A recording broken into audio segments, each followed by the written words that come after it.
It's time to save some more saves. And in order to find them, we're going to need to take a trip to Scrub Island. It's actually a real place in the Virgin Islands, so, had to pick up a shirt because that's an awesome name. We do have a theme for the saves that we're saving today, though, because for some reason I opened this Save Your Save responses sheet. But if you want to submit your save for this type of video, you have to be a subscriber on Twitch, and then you get into this special part of the Discord where you can submit onto this Google Sheet if you're having some issues with your save. And every single person, it seemed, in like the first 5 or 6 submissions had the exact same problem in one form or another, and that was that they were stuck. And so let's unstick them. And for you, if your save is stuck, hopefully some of this is going to help you out. First, we go to Striker QT, who's managing Grasshoppers. I'm doing pretty well with my save right now. I have a 21-year-old striker, Bernard Kunaic, who's scored 70 goals in the past 2 seasons. A very young developing team, but I feel very stuck. Ha! I'm at the point where I'm dominating the Swiss League, but I've yet to get past the Champions League quarterfinal. I have a ton of money and no idea what to spend it on. As this is my first time being in this position, I really don't know where to go from here. What can I do now in order to really improve my team and challenge for the Champions League title? So this, based off experience alone, I'm just going to go ahead and look at the players and tell you if they are good enough to win the Champions League. And if this is your star striker, he is not good enough to win the Champions League. So what you need to do, now that you have achieved this kind of comfort. Now, I don't know how many times in a row you've won the league. 5, that is starting to exert complete dominance a la RB Salzburg in Austria. That is something that you need to do in order to win the Champions League out of a league like this. So you've obviously accomplished that up to this point. Switzerland's up to the 8th best league in Europe because you continue to make your way in the Champions League, but you are qualifying 2nd, which a little harder to win qualifying 2nd. Shout out to Maribor, by the way, from Slovenia for making it in and dropping a minus 27. Ah, minus 27. Not important. They made it there, and it's about the friends you make along the way. A really easy qualifying draw you get, but that's not it. So I'm going to pull up Champions League. So you lost in the first knockout round, quarterfinal, and first knockout round. So you've made it out of the Champions League group stage 4 times. It would seem in a row. Yes.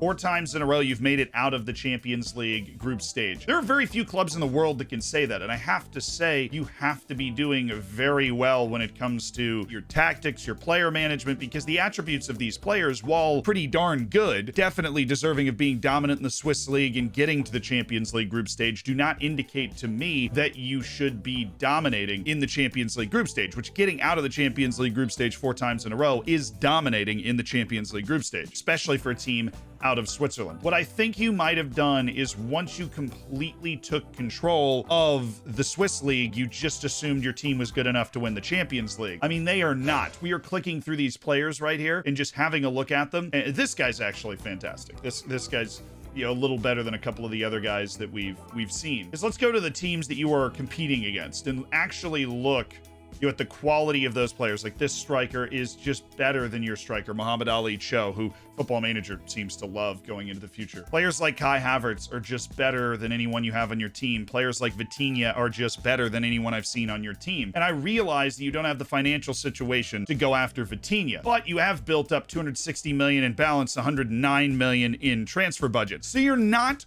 far off. What you have to do are find those few great wonder kids before they do. And by they, I'm referring to like the 15 clubs that you are competing with. From Dortmund to United to City to Chelsea to Real Madrid, Barcelona, Atletico, the Milan teams, Juventus. You need to beat those teams to the Wonder Kids. That is how you actually get unstuck from this position. You have everything going for you. You have the stability of the Greek pantheon, and you have the luxury of time. You're not under that sort of job pressure. You just need to set up your scouting and identify the best young wonder kids in the world. And the good news is, even if they pop up in the French First Division, but they're at a team like Metz, you can actually bully that team. You can bully that team off a player because you're regularly in the Champions League knockout stage. Now, you're the lowest reputation to be there, but you are regularly in Europe, and of course, Metz might be charging 45 million. But if you know that that player is going to be one of the best in the world because they're 18, they're already 3.5 stars relative to your team, and they have that 4.5 gold star potential, you spend that 45 million. You have to change the bracket in your head of how much you are willing to spend, because there are only going to be a few wonder kids in the world that can really elevate to that Kai Havertz level, to that Vitinha level, so that you can put pressure on teams like Chelsea for actual talent on the field. And you have the resources and hopefully the scouting network to sign them. This is not a bad scouting arrangement. I think it's almost perfect. I see a lot of nation scouting. There's nothing wrong with a few region scouting, especially places like North America, where you're gonna get less countries to have to scout. There's nothing inherently wrong with your scouting here. Czech youth international national teams as well. That's been incredibly successful for me on this year's game. Your whole game is about finding those few wonder kids that become bona fide world-class, world best 11 contenders, and then you will be there. But you might have just stopped developing because you were so dominant in Switzerland, you figured you were already good enough. Next, we have Nope ID, who is managing Rosenborg. Hi, Zealand. I'm a couple of seasons into my save with Rosenborg, and I have reached the stage where I am dominating my league, and I am in the Champions League group stage. My finances are no problem, and I'm spending it well, I think. And yes, I know I have a lot of money to spend, but I don't have a wonder kid who I'm willing to spend it on. Sounds smart enough to me. Don't think I have any one special problem, but if you could look over everything from my tactic to scouting to see if I'm going in the right direction, taking that big next step. Any tips you will find, I will very much thank you for. So this is the exact same situation, but instead of being in the Champions League knockout stage, we're now stuck in the Champions League group stage, which is the threshold to kind of get over. Oh my goodness. It's an online save. Let's just take control of Rosenborg, and Rosenborg's actually the exact same situation. Rosenborg has won the Norwegian League 5 years in a row, including right off the start. But if we look at the players, the same sort of thing.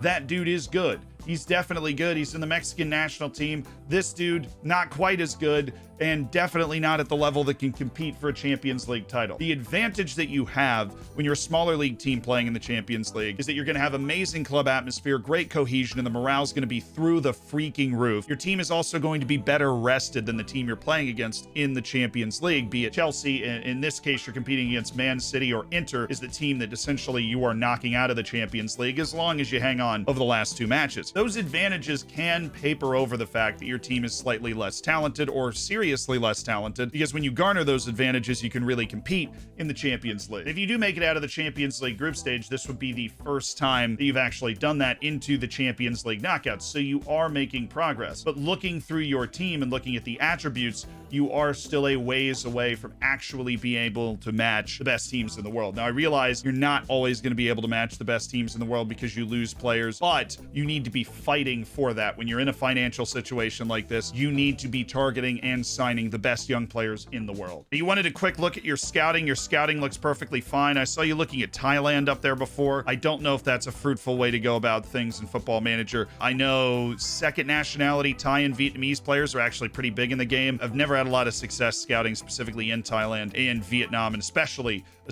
Malaysia, especially if you don't have the Malaysian league loaded. As for your tactic, this is what I used in FM21. The big issue is your defensive vulnerability on the left side, but as long as Donaldson is an incredibly capable two-way player, you should be okay. There's nothing inherently wrong with this tactic. Hold shape is a little weird for me, especially when you've got 2 forwards that are up the field early. Normally, when you have 2 strikers on the field, you want to look to counter, and you will be more effective that way, but everything else looks reasonable, looks normal, and looks like a tactic that should be able to win as long as Donaldson is a bona fide world-class player, which I would say he is not. He's definitely good, but he is not a bona fide world-class player, and you're probably going to want somebody especially that's better at defense in this spot in your tactic long-term. This basically should be your best player, and on FM21 for me, it was. Next, we have Panhov with Lank FC Villa Verdense. Currently in my 7th season, and I just broke into the Champions League qualifiers with a 3rd place finish in my 2nd year in Liga NOS. So we were in Portugal. Got handed a very tough draw with Ajax in the 3rd round, with little to no money in the squad with no depth. I would need some advice how to approach this offseason, being the first time I take this step in FM. Do you think I should try to rebuild the squad with a sale of last year's Copa Trophy winner Victor Prado,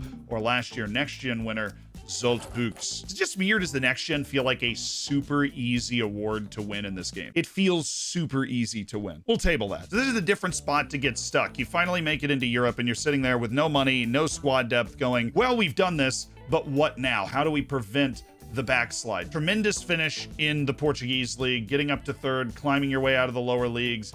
That is brilliant. Your squad is obviously too small to be playing in Europe, and your financial situation is a negative balance and a transfer budget of 0. Now, I'm going to make a recommendation here, and I know it's a meme, but I really want you to take this to heart, okay? This one goes out to Panhov. I want you to hear me now. It's time to loan. It's time to loan. It's time to loan. Get an affiliate club. Or maybe just look around for a loan. Because you need loans. Oh, do you need loans? You need loans. That's a freaking banger. You absolutely need a senior affiliate. Financially, your situation is just not great, right? You're already in July, which means your budget's kind of already been announced. The board is just expecting you to fail in this European position, which means your goal should be to sustain that spot until your board has enough money and until your board has enough confidence to go, yeah, we're going to try and sustain ourselves as like a European team for a little while. And the way you can do that is by loaning players in, because obviously that combined with signing players on end of contracts, which there should be a whole host of players available on end of contracts. Just go to your player search, just look for players whose contracts have expired, which it looks like you literally already were doing. So you get the idea. Combine end of contracts, max out your wage budget completely with loans, and you just go down here and look for a senior affiliate. You've got to look for an affiliate. I actually just did it and they said no, so I don't want to give you advice that's not necessarily going to work for your specific situation. Although if you are in this situation, that's what you should do. You're going to want to player search specifically for players that are loan listed. You can set specific leagues for these players. Typically, I'll set top 5 leagues by going up to club, division, and then just pulling up those leagues. You can have the Portuguese league there as well. You can pull up every player that's on the loan list from those teams in those leagues. And I recommend going after them on deadline day. You might be able to find people that you can loan for free before. The teams will usually get more desperate on deadline day, and you can get free loans that way as well, while senior affiliates allow you to get free loans all the time. That is the way for you to fill out this team and survive in Europe. That is your whole goal, is to stay in European play. Doesn't matter about the draw. It doesn't really matter how you do in Europe this year. You're going to be up against it against Ajax. That's fine. Do as well as you can. Staying in Europe in the league is the goal. Next, we have LOL White Mamba from Kaiserslautern. Your Highness Zealand. Finally, somebody addressing me with my proper title. Goodness. I've just finished my 7th season with Kaiserslautern and need your help. Until recently, we were gradually improving. My point tally was 39, 48, 54, until I finished with a shocking 38 points this season. I feel that my squad was good enough to finish in the top half, but we had a terrible streak, including 9 games without a win. My new wonder kids, Vokrenek and Ivan, didn't perform well, and I don't know why. The positives are winning the conference league. Oh, goodness, you won the conference. Nice. In the Pokal final and getting a few good results at the end of the league. But at one point, my position was insecure, and next season, I need to finish in the top half. So I am worried I will get fired if I do poorly. I'm looking to improve my attacking right wing, my right back, my defensive mid. What else have I been doing wrong? All right, well, let's take a look. You have gotten stuck in the middle of the table, and after raising expectations, you might accidentally get yourself fired by falling back to the mean. Classic FM situation. Classic spot to be in. So you finished in 13th position. But after a dramatic win in the Conference League, I believe you at least get a spot in Europe for next season, and then that is right there. So Kaiserslautern in the Europa League for next year. Let's check on those players first. See, Vokrenek, he's driven, he's level-headed. There doesn't seem to be any issues that would hold him back from performing. His touch is definitely a little low. He's not a great facilitator, but he's a good goal-scoring wing with versatility. I think long-term he will come good. If it was his first season with the club, which it looks like it was, chalk it up to adaptability. The other player is Ivan. See, Ivan's good, but he's not actually great. He's one of those players that could get lost in the shuffle. He's smart, creative, he's got a good control of the ball and good vision, but technically speaking, he has high technique, but his passing's not good. He's not a good shooter. He's not great at running with the ball, and he is, at best, a slightly above average athlete. He has no discernible defensive skills at all. He's obviously a good player, but that technical limitation when it comes to actually being able to pass the ball makes this guy certainly capable of just not being that good. In the opening season, dropped to 6.8.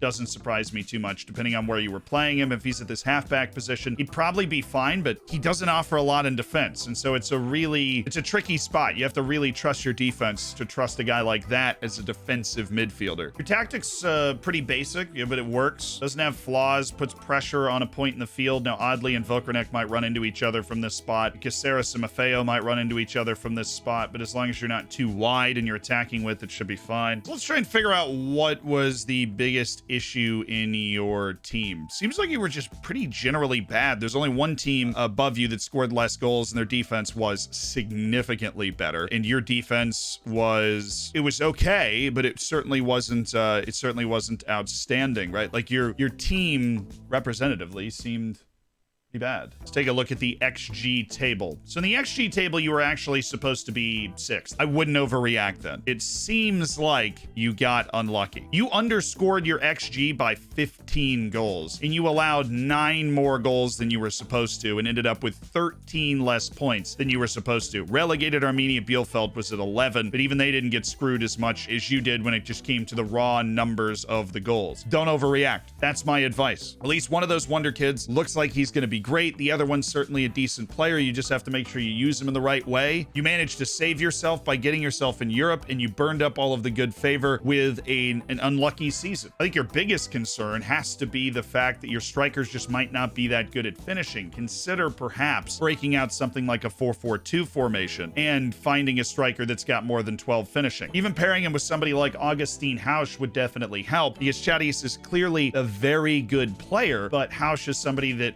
finishes well, and he actually doesn't have any finishing player traits either. So I would probably start working on those traits, and in particular Luis Chariz, if he ends up in on goal a lot, train rounds the keeper, because he's a tremendous dribbler. His athleticism and his control of the ball on the move means that if he is in on goal, even if it's at an angle, he should be able to create a much better angle by catching the keeper out of position and just putting the ball in the back of the net. But you underscored your XG by 15 goals. 15.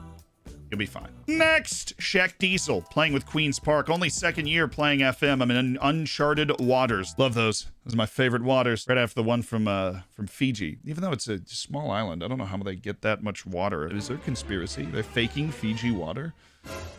Have built up Queen's Park from League One to challenging for league titles and qualifying for the Champions League group stage. Have built up my team with identifying youth players, but they keep getting poached by bigger clubs. How do I get over that hump? So we take a look at the league. It's been won by Celtic and Rangers, and now Rangers all of a sudden 6 straight times, which is very impressive for a club founded in 2012. Looking at that screen, this is a different situation than anyone else that we've seen on this video. You feel stuck, but you haven't actually taken over the Scottish League yet. Now, the Scottish League has a lot of potential, because if you do take it over, Celtic and Rangers are also very good clubs that are going to be able to compete and maybe make Champions League group stages if given the opportunity. They've got big followings, good infrastructure, those sorts of things that allow them to compete at a high level in Europe if provided that opportunity. What's concerning is I've gone to your club and looked at the squad, and even though you've got a bunch of talented young players, there doesn't seem to be an element of potential hunting going on. These guys are good, though. These guys are definitely good, and getting into the Champions League group stage has done a lot of work to your bottom line. And the fact that you're in a more competitive league is actually hurting you here, because the ability we see from those players is very similar to what we see from the team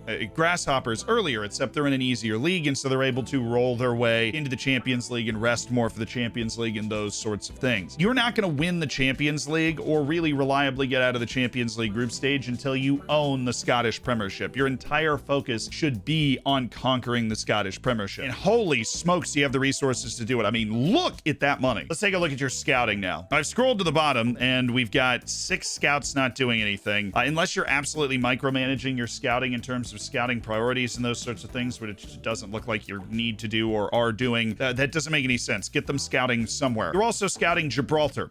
Why? Actually, wait, I get it. There was a team from Gibraltar that beat Celtic in a European competition. So you're just scouting for the people that are able to actually beat Celtic. It's not a bad move. Also, if you think I'm making it up, here's the headline. Lincoln Red Ips once beat Celtic in a European competition. A cab driver was in their starting 11. This is not important, though. Get these lads scouting, check your youth national teams, and you are trying to climb to the top of the Scottish Premiership. You have the resources and the money to do it. There should be more 5-star potential people on your team. With that kind of money and the goal that you are going for, I understand that you've signed these people and they're not 5-star potential, but this guy, Dougie Snedden, is not actually going to get that much better. And if you want to get somewhere, you need to sign players that are going to get that much better. You need to find players like Miguel Barrionuevo, and look, he's got dubious transfer interests. Sell the freaking farm to get this guy on your team. Let me see if I can do it right now. I had to simulate a match. Congratulations, you've won 4-0. Let's get rid of Stepping Stone and go to negotiate contract. Oh, come on.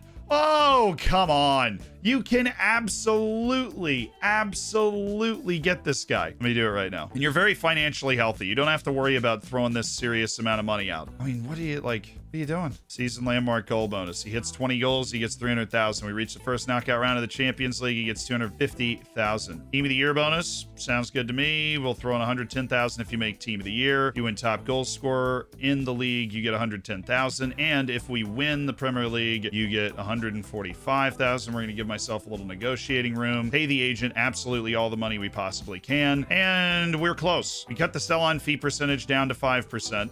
And now we're going to push this negotiation down. What's a pretty serious signing on fee? So let's put in a relegation release clause. Season landmark goal and assist bonus. We're going to throw that in there at, 200,000. After reaching 10 games, the Argentinian national team will pay $3 million, and boom, contract's done. You can send that contract in right now. This dude's a stud with potential to be even better. His hidden attributes are amazing. That took me 5 seconds. That actually was probably like a minute and a half. These are the types of people you need on your team. Aim high. You've got to win the Scottish League, and then you can win the Champions League because the Scottish League will push you to get there. And I hope this video has pushed some of you through whatever is stopping your progress, whatever you're stuck on. If you enjoyed it, be sure to hit the subscribe button, the like button. There's like 45 buttons down below this thing. You can hit all of them. Your life would probably be improved marginally. At least we'd be able to make better videos and those sorts of things. I'll see you on another video. If you want to watch more Save Your Saves, this is the one from last month. Feel free to check it out and then just binge them all day if you want to. I'll see you on stream.